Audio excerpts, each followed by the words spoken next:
Hello viewers, welcome to my channel.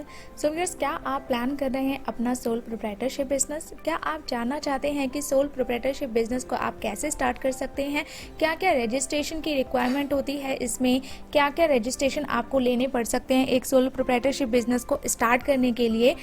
आज इस video में सोल प्रोप्राइटरशिप बिजनेस से जुड़ी हुई सारी बातें हम जानेंगे, सारे पॉइंट्स हम नोट करेंगे और जानेंगे कि कैसे आप अपना एक सोल प्रोप्राइटरशिप बिजनेस स्टार्ट कर सकते हैं। वीडियो को एंड तक देखिएगा, क्योंकि सोल प्रोप्राइटरशिप बिजनेस स्टार्ट करते वक्त आपके माइंड में काफ़ी सारे क्वेश्चंस होते हैं, जिन क्वेश्चन के आंसर्स में आपको बहुत ही ज़्यादा कन्फ्यूजन होती है। ऐसे कुछ क्वेश्चंस मैंने इस वीडियो में इंक्लूड किए हैं। तो चलिए स्टार्ट करते हैं आज का वीडियो स्टार्ट करने से पहले आप मेरे चैनल को सब्सक्राइब ज़रूर कर दीजिए। प्रोप्राइटरशिप बिजनेस की बात करने से पहले हम बात करते हैं सोल प्रोप्राइटर की। कौन होता है सोल प्रोप्राइटर? सोल प्रोप्राइटर है वो पर्सन जो इस बिज़नेस को स्टार्ट करता है, जो इस बिज़नेस को कम्प्लीटली ओन करता है, जो पर्सन बिज़नेस का ओनर होता है। अगर आप अपने सोल प्रोप्राइटरशिप बिज़नेस के ओनर हो, आप मालिक हो उस बिज़नेस के, तो आपको कहा जाएगा सोल प्रोप्राइटर। सोल प्रोप्राइटर के नाम सोल प्रोप्राइटर होंगे आप उस बिज़नेस के, और वो बिजनेस कम्प्लीटली आपका होगा, आप उस बिजनेस के ओनर होंगे। तो चलिए अब जानते हैं कि क्या एडवांटेजेस हैं इस सोल प्रोप्राइटरशिप बिजनेस के। कोई भी आप बिजनेस स्टार्ट करने जा रहे हो तो ऑब्वियसली पहले आप ये नोट करते हो कि क्या फ़ायदे और क्या नुकसान होंगे उस बिजनेस स्ट्रक्चर के जो आप स्टार्ट करने वाले हो। अगर आप एक सोल प्रोप्राइटरशिप बिजनेस स्टार्ट कर रहे हो तो आपको कुछ फ़ायदे ज़रूर हो सकते हैं। वो फ़ायदे हैं, ये सोल प्रोप्राइटरशिप बिजनेस का जो स्ट्रक्चर है वो बहुत ही ईजीएस्ट फॉर्म ऑफ बिजनेस है। बहुत इजीली इस्टेब्लिश हो जाता है, बहुत इजीली स्टार्ट हो जाता है आपका बिजनेस। कोई लीगल रजिस्ट्रेशन की आपको खास ज़रूरत नहीं होती है इस बिजनेस को स्टार्ट करने के लिए, इस स्ट्रक्चर में बिजनेस को करने के लिए। तो ये सबसे ईजीएस्ट फॉर्म ऑफ बिजनेस होता है। कोई स्पेसिफिक लॉ इस बिजनेस को गवर्न नहीं करता। जैसे एक कंपनी को कंपनीज एक्ट गवर्न करता है, जैसे एक सोसाइटी को एक सोसाइटीज रजिस्ट्रेशन एक्ट गवर्न करता है, जैसे एक पार्टनरशिप फर्म को पार्टनरशिप डीड गवर्न करती है, इस तरह से इस सोल प्रोप्राइटरशिप बिजनेस का कोई स्पेसिफिक लॉ नहीं होता जो इस बिजनेस को गवर्न करे। दूसरा आपका एडवांटेज है कि आप सिंगली ओन करते हो इस बिजनेस को, आप ही इस बिजनेस के कम्प्लीटली मालिक होते हो, कोई और इस बिजनेस को ओन नहीं करता। तो आप पूरा बिजनेस का स्वामित्व आपके पास ही होता है। अगला फ़ायदा है, अगर आप एक सोल प्रोप्राइटरशिप बिजनेस स्टार्ट करने जा रहे हो तो आपको बाकी बिजनेस के मुकाबले कम इन्वेस्टमेंट की ज़रूरत होगी, आपको कम कंप्लायंस फेस करनी पड़ेगी, क्योंकि आपका कोई लीगल रजिस्ट्रेशन नहीं है, क्योंकि आपको कोई स्पेसिफिक लॉ गवर्न नहीं करता। तो आपको कंपनीज की तरह कोई एनुअल या क्वार्टरली या फिर मंथली मीटिंग्स या फाइलिंग नहीं करनी होती है। कोई कंप्लायंस का बर्डन बहुत ज़्यादा नहीं होता है, बट हाँ थोड़े बहुत कंप्लायंस आपको करने होते हैं, जो हम आगे डिस्कस करेंगे। तो कम इन्वेस्टमेंट के साथ भी आप एक सोल प्रोप्राइटरशिप बिजनेस को स्टार्ट कर सकते हैं। कोई प्रॉफिट शेयरिंग नहीं होती, क्योंकि आप इस बिजनेस के अकेले मालिक हो, तो आपको अपने बिजनेस का प्रॉफिट किसी से नहीं बांटना है। प्रॉफिट हो चाहे लॉस हो, पूरा आपका है, आपको किसी को नहीं देना है। तो ये भी एक बड़ा फायदा है इस बिजनेस स्ट्रक्चर का, क्योंकि आप इंडिविजुअली इस बिजनेस को रन करते हो, क्योंकि आप इस बिजनेस को इंडिविजुअली ओन करते हो और रन करते हो, तो आपकी टैक्सेशन इसमें एज एन इंडिविजुअल होती है इस बिजनेस के लिए। इसलिए आपके लिए इनकम टैक्स का स्लैब एप्लीकेबल होता है, जहां पर 2.5 लाख तक की इनकम पे आपको कोई टैक्स नहीं लगता है। इसलिए आपको कंपनी, पार्टनरशिप फर्म या फिर किसी और अदर बिजनेस स्ट्रक्चर के मुकाबले कम टैक्स फेस करना पड़ता है। कंपनीज पार्टनरशिप फर्म इनको 20 से 30% तक टैक्स फेस करना पड़ता है, टैक्स पे करना पड़ता है, जो 1 रुपए की इनकम पे भी होता है। तो आपको कंपैरेटिवली कम टैक्स पे करना होगा इस बिजनेस स्ट्रक्चर में।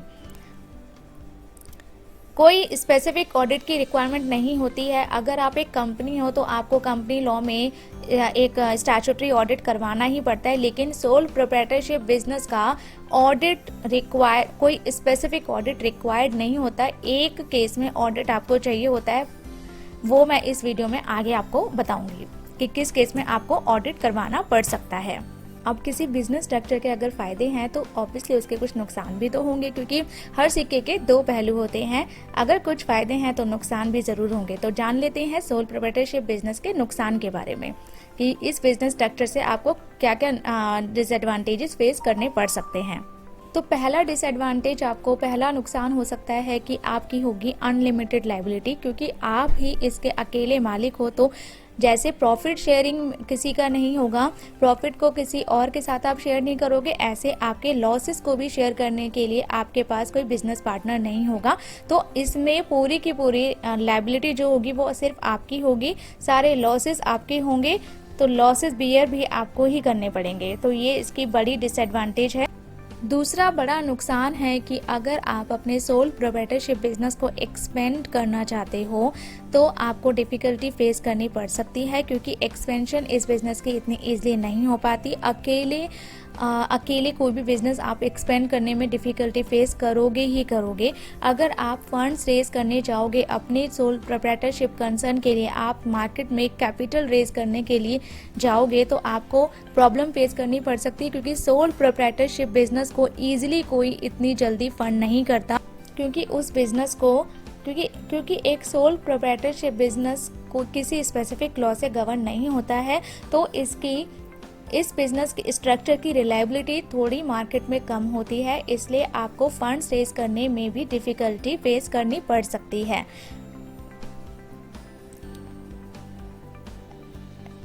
क्योंकि आप अकेले ही इस बिज़नेस को रन करते हो, अकेले इस बिज़नेस को ओन करते हो, तो इसका साइज़ छोटा ही रहता है, अनलेस एंड अनटिल कि आप अपनी सोल प्रोप्राइटरशिप बिजनेस को कन्वर्ट कर लो पार्टनरशिप फर्म में या कंपनी में, जहां आपका एक टीम साइज बढ़ जाता है, जहां पार्टनर्स ऐड हो जाते हैं, जहां डायरेक्टर्स ऐड हो जाते हैं, तो वो आपका जो बिजनेस स्ट्रक्चर है बड़ा होता चला जाता है। लेकिन सोल प्रोप्राइटरशिप कंसर्न का साइज जो है वो स्मॉल बिजनेस साइज होता है,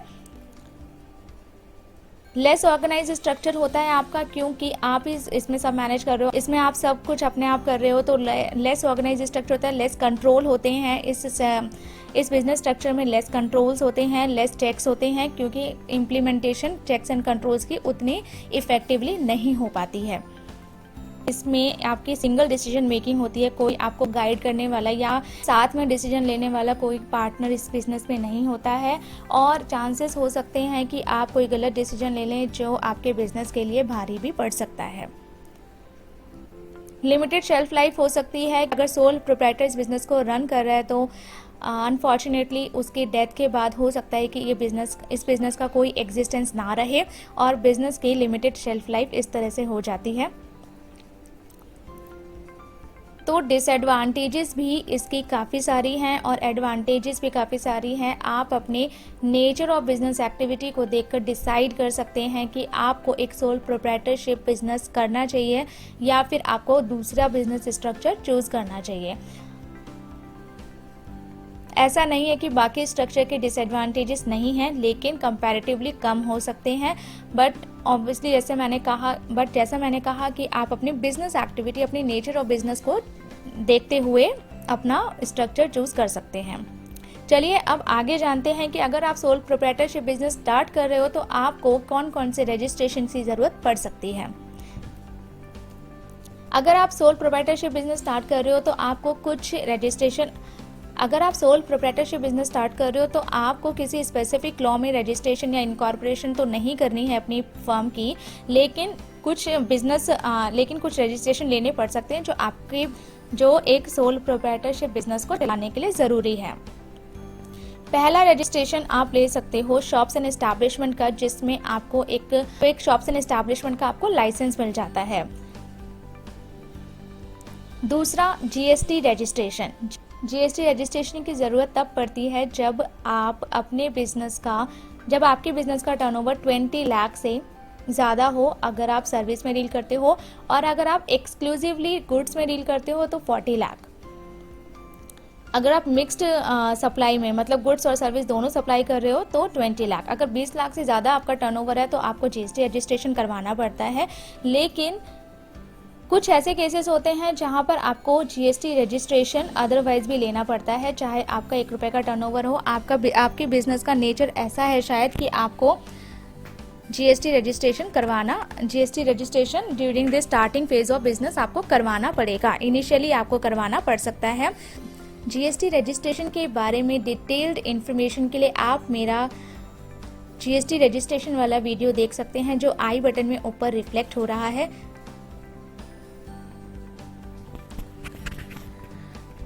तो अगर आप ऐसा बिजनेस कर रहे हैं कि जहां पर आपको इनिशियली जीएसटी रजिस्ट्रेशन लेने की ज़रूरत है, तो आपको जीएसटी रजिस्ट्रेशन भी करवाना पड़ेगा। अगला स्टेप है आपका बैंक अकाउंट ओपनिंग। आपको अपने बिजनेस का बैंक अकाउंट ओपन करना होगा। अगर आप चाहते हो कि आपके बिजनेस ऑपरेशन से रिलेटेड जो भी आपका पैसा है वो सेपरेट रहना चाहिए आपके पर्सनल अकाउंट से, तो आपको अपने बिजनेस का सेपरेट अकाउंट भी ओपन करवाना चाहिए। आप अपने बिजनेस के लिए एमएसएमई रजिस्ट्रेशन भी अप्लाई कर सकते हैं। एमएसएमई रजिस्ट्रेशन आपके लिए काफ़ी फ़ायदेमंद हो सकता है। एमएसएमई रजिस्ट्रेशन की वजह से आपको काफ़ी सारे फ़ायदे होते हैं। आईसी कोड की ज़रूरत भी आपको पड़ सकती है अगर आपका बिजनेस इंपोर्ट एक्सपोर्ट का है। तो अगर आप इंपोर्ट एक्सपोर्ट में डील करने वाले हो तो आईसी कोड भी आपको अप्लाई करना पड़ेगा अपने सोल प्रोप्राइटरशिप बिजनेस के लिए। स्टेप्स के अलावा आपको एक स्पेसिफिक लाइसेंस भी लेना पड़ सकता है जो आपके बिजनेस स्ट्रक्चर पर डिपेंड करता है। आप बिजनेस एक्टिविटीज़ जो होंगी आपके सोल प्रोप्राइटरशिप बिजनेस की जो भी एक्टिविटीज़ होंगी उन पे वो डिपेंड करेगा। जैसे फूड सेफ्टी का लाइसेंस लेना पड़ सकता है। आप किसी फार्मास्यूटिकल में डील करने वाले हो तो आपको फार्मा लाइसेंस लेना पड़ सकता है, ड्रग लाइसेंस लेना पड़ सकता है। इस तरह से काफ़ी लाइसेंस है जो आपको शायद लेने पड़ सकते हैं। वो डिपेंड करेगा आपकी सोल प्रोप्राइटरशिप बिजनेस की एक्टिविटी के ऊपर। तो ये सारे रजिस्ट्रेशन है जो आपको सोल प्रोप्राइटरशिप बिजनेस रन करने के लिए चाहिए हो सकते हैं। अब जानते हैं क्या डॉक्यूमेंट्स आपको चाहिए होंगे अगर आप ये सारे रजिस्ट्रेशन करवाने जा रहे हो या फिर अपने सोल प्रोप्राइटरशिप बिजनेस को स्टार्ट करने जा रहे हो। आपको चाहिए होगा सबसे पहले प्रोप्राइटर का पैन कार्ड। आप ओनर हो बिजनेस के तो आपका पैन कार्ड यूज़ होगा इस बिजनेस के उन रजिस्ट्रेशंस के लिए जो मैंने लास्ट स्लाइड में आपको बताए। प्रोप्राइटर के आधार कार्ड की ज़रूरत भी आपको पड़ सकती है। जहाँ से आप अपना बिजनेस रन करना चाहते हो उस बिजनेस प्रीमाइसेस का एड्रेस प्रूफ भी आपको देना होगा। प्रोप्राइटर का फोटोग्राफ आपको देना होगा जो जीएसटी रजिस्ट्रेशन में आपको चाहिए होता है। यूटिलिटी बिल, जिस प्रीमाइसेस से, जिस लोकेशन से, जिस जगह से आप अपने बिजनेस को रन करने वाले हो, जो आपके बिजनेस का रजिस्टर्ड ऑफिस एड्रेस होगा, वहाँ का यूटिलिटी बिल भी आपको उस एड्रेस प्रूफ के साथ देना पड़ेगा। तो ये डॉक्यूमेंट्स हैं जो आपको रजिस्ट्रेशन के लिए ज़रूरी होंगे। इनके अलावा भी एक रेंटेड प्रॉपर्टी से इस ऑफिस को रन करना चाहते हैं तो उन केसेस में कुछ एडिशनल डॉक्यूमेंट भी आपको चाहिए हो सकते हैं इनके अलावा।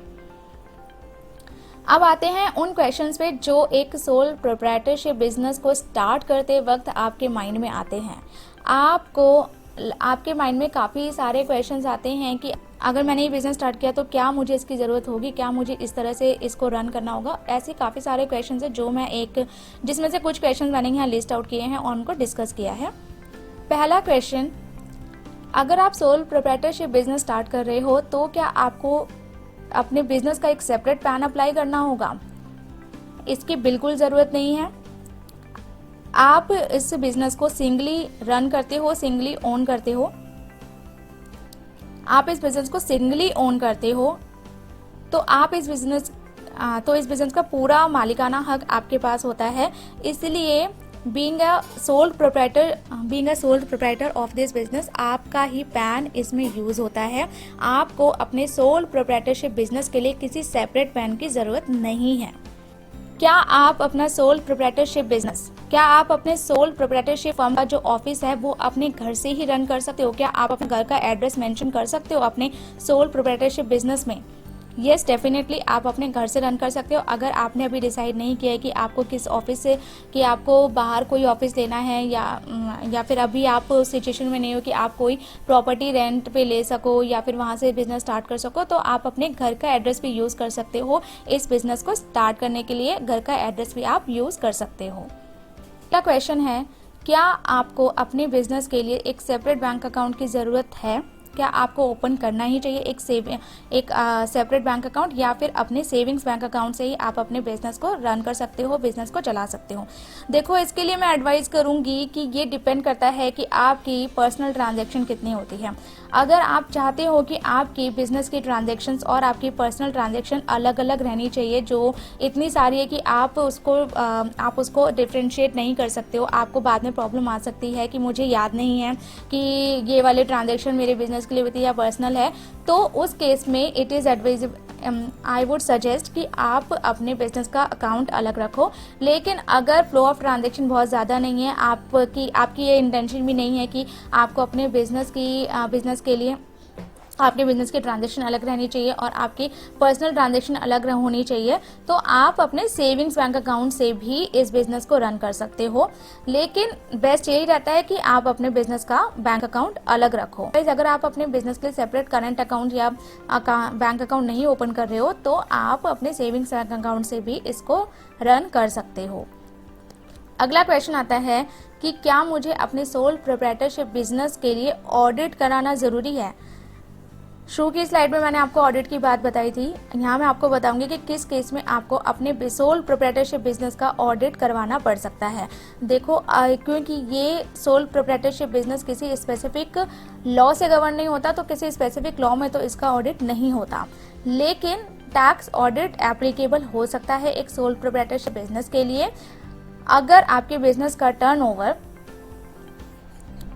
2 करोड़ से ज़्यादा है, ये लिमिट इंक्रीज भी कर दी गई है फ्रॉम फाइनेंशियल ईयर 1920, मतलब फाइनेंशियल ईयर 2019-20 से लेकर अगर आपने ऑलरेडी अपना प्रोप्राइटरशिप बिजनेस स्टार्ट कर लिया और 31 मार्च 2020 को आपके बिजनेस का टर्नओवर 5 करोड़ से ऊपर है और आप 90% अदर देन कैश डील करते हो, मतलब कैश में डील नहीं करते हो आप ज़्यादा से ज़्यादा, तो आपके लिए 5 करोड़ की लिमिट एप्लीकेबल होगी।